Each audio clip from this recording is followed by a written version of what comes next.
지난 2015년은 이 장기 미제 살인 사건의 피해자 가족들 그리고 담당 수사관들에게 정말 큰 의미를 갖고 있는 중요한 해입니다. 이른바 태완이법이 실행이 되면서 2000년 8월 이후에 발생한 살인 사건의 공소시효, 그러니까 범인을 재판에 넘길 수 있는 형벌권의 소멸시한이 사라졌기 때문이죠.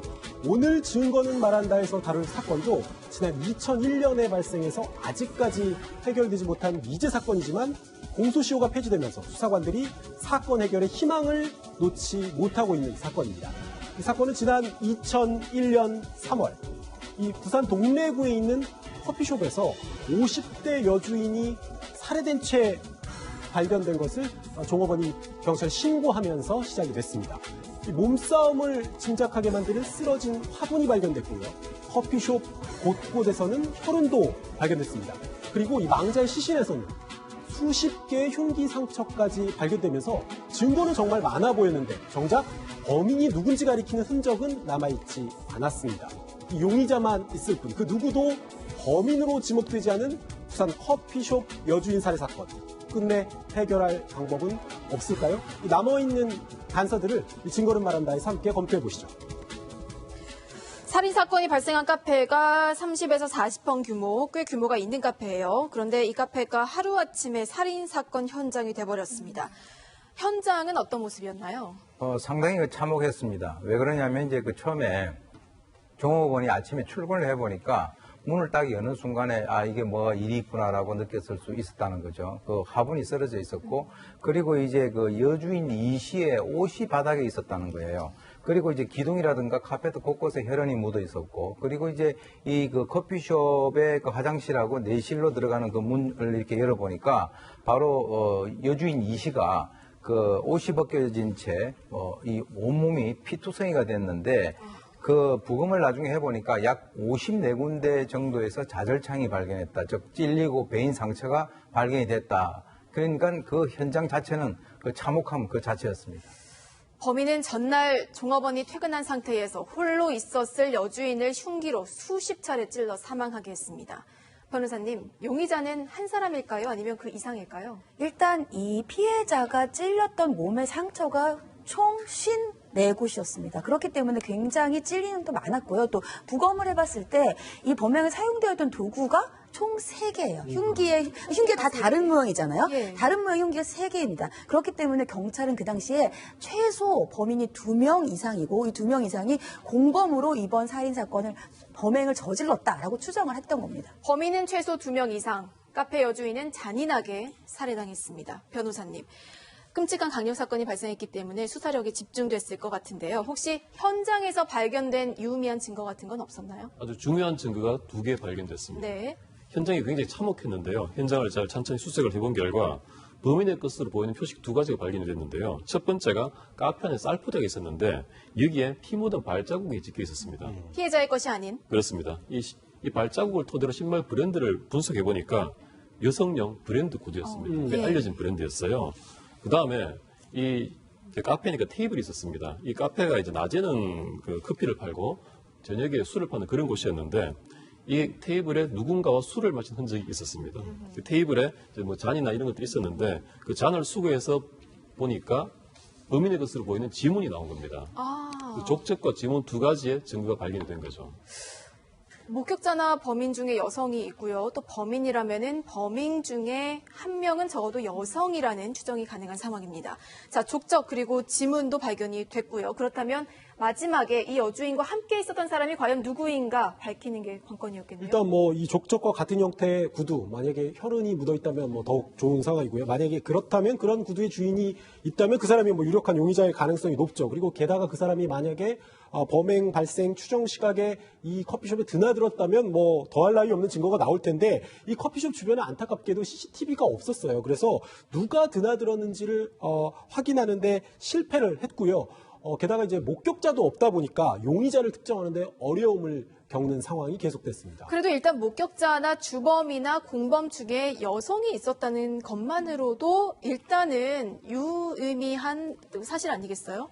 사실 이제 수사 실무에서는 굉장히 커다란 의미를 갖는 것이죠. 왜 그러냐면 이런 종류의 범행 같은 경우는 통상 여성이 같이 가담을 해가지고 범행하는 그런 경우가 거의 드뭅니다. 물론 있긴 있지만 거의 드물다라고 봤을 때 그러면 이 범인 중에 한 명이 여성이라고 하는 것은 수사를 해 나가는 데 있어서 그 수사의 그 영역을 우리가 축소시키고 좁혀나가는 데 있어서 굉장히 의미를 갖고 있다 이렇게 보기 때문에 네. 여성이 분명히 거기 있었다라고 한다면 상당히 그 커다란 그 수사 방향을 정하는데 도움이 될 수 있다 이렇게 보는 것이죠.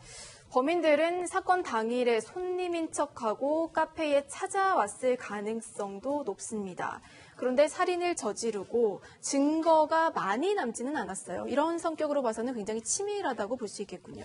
정황으로 봐서는 어느 정도 계획을 한 범행인 것은 분명해 보입니다. 그런데 과연 그렇게 치밀했냐면은 사실은 저렇게 피 묻은 족적을 남기고 또 자신의 지문을 남겼던 걸 보면 네. 허술한 점도 있어요. 그렇죠. 그런데 이 경찰에게는 정말 불운하게도 하필 이 커피숍과 주변에 CCTV가 없었습니다. 그리고 이 범인들의 모습을 본 목격자도 없었습니다. 그래서 상당히 좀 그 봉착, 그 수사가 뒤로에 봉착했었죠.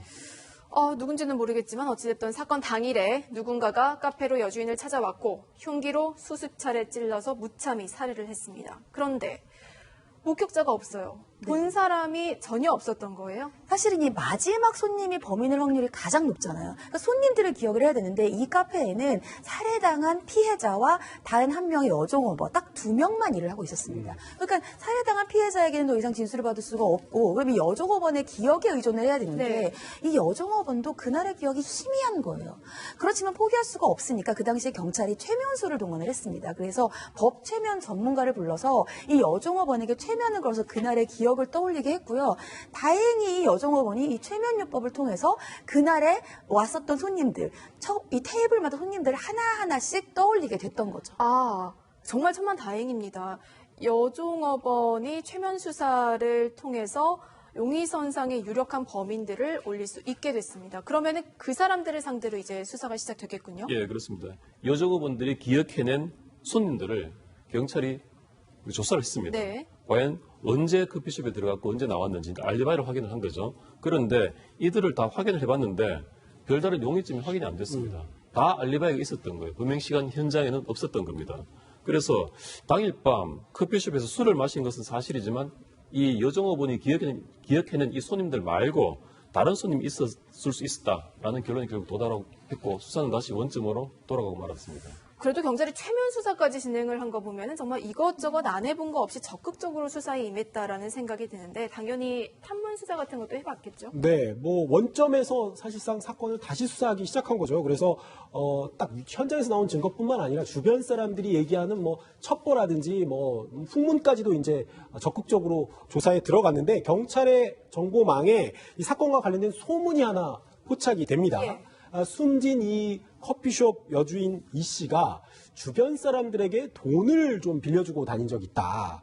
이 빚을 갚지 않으려고 누군가 조직폭력배를 동원해서 살해한 것 같다. 이런 확인되지 않은 소문이 들려온 거예요. 그래서 경찰은 어쩌면 이 사건이 금전관계와 관련이 있는 청부 살해일 수도 있겠다. 이런 부분 가능성까지도 염두에 두고 수사 방향을 조금 전환하기 시작했죠. 물론 뜬소문에 불과할 수도 있겠지만 경찰 입장에서는 그냥 지나칠 수는 없었겠죠. 그렇죠. 왜냐하면 작은 실마리라도 잡아야 됐었고요. 그 소문이 그냥 뜬 소문이라고 하기엔 좀 구체적이었어요. 네. 그렇기 때문에 말씀하신 것처럼 그럼 혹시 이 사건이 청부살인인가라고 해서 관련돼 있었던 그 주변에 있었던 조직폭력배들을 다 조사를 시작을 합니다. 각각의 조직폭력배들과 혹시 이 범죄 사건과 연관이 돼 있을 수 있는 사람들의 알리바이를 다 조사를 했고요. 알리바이가 없는 조직폭력배들에 대해서는 압수수색까지 했는데 그런데 이렇게 대규모의 수사에도 불구하고 결국 아무런 용의자도 찾아낼 수가 없었습니다. 족적과 지문이 나왔고요. 또 용의선상에 오른 인물들까지는 추려놨고요. 소문의 진실까지 파헤쳐 봤는데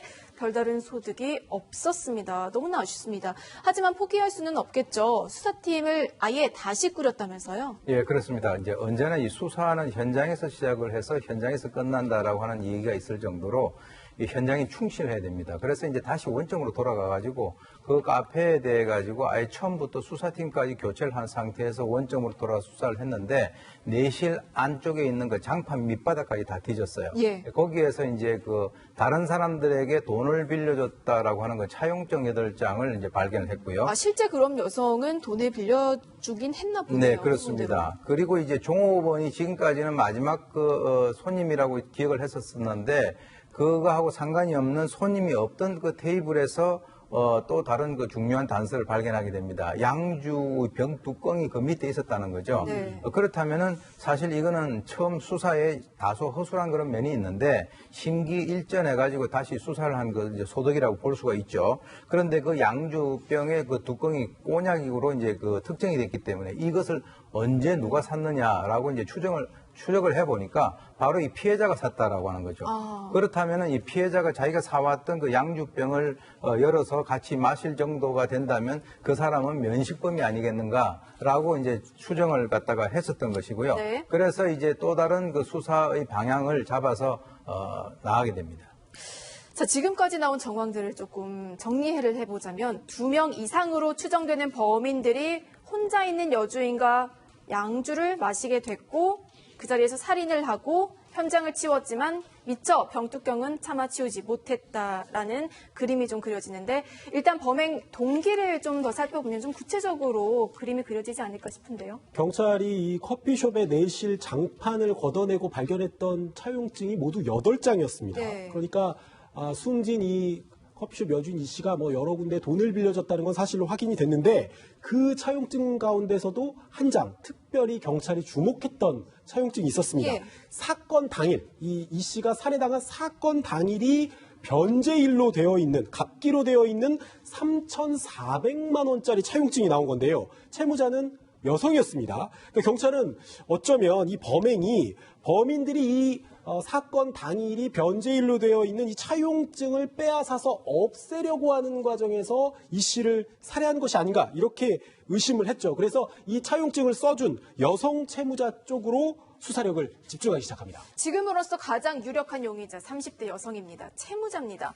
자, 그럼 이제 이 여성에 대해서 집중적인 수색에 들어갔을 텐데 실마리가 나왔나요?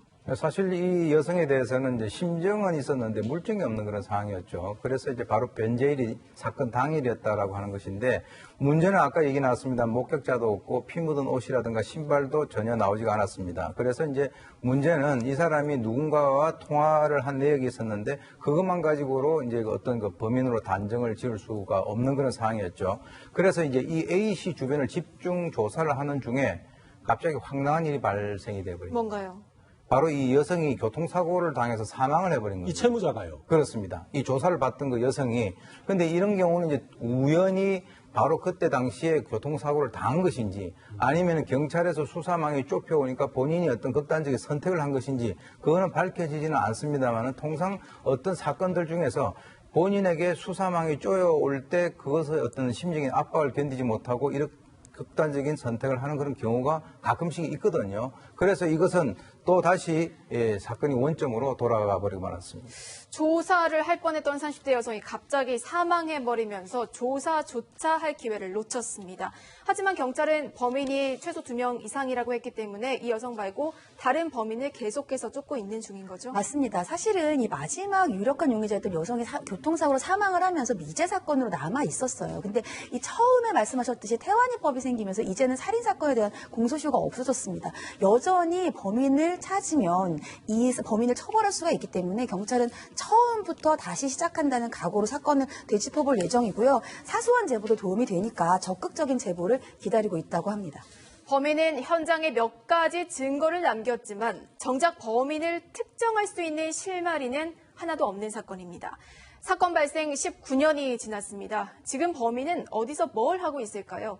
이 사건에 대해서 조금이나마 아시는 분의 제보를 기다립니다. 화면 하단에 나오는 부산경찰청 미제 사건 전담 수사팀으로 연락 바라겠습니다. 잠시 후에 실종자 찾기로 돌아오겠습니다.